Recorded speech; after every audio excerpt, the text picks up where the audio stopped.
SLST geography সিলেবাসের ভারতের ভূপ্রকৃতি থেকে এমসিকিউ সিরিজের আজকের প্রথম প্রশ্নটি হলো, ভারত ও মায়ানমারের মধ্যে কোন পর্বতশ্রেণী অবস্থিত?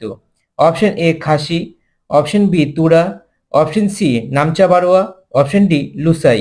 এখানে সঠিক উত্তরটি হলো অপশন ডি লুসাই। দ্বিতীয় প্রশ্নটি হলো, পশ্চিম রাজস্থানে বালিয়াড়ি সৃষ্টির জন্য দায়ী অপশন এ যান্ত্রিক আবহবিকার, অপশন বি বায়ুর সঞ্চয় কার্য, অপশন সি বায়ুর ক্ষয়কার্য, অপশন ডি জলের ক্ষয়কার্য।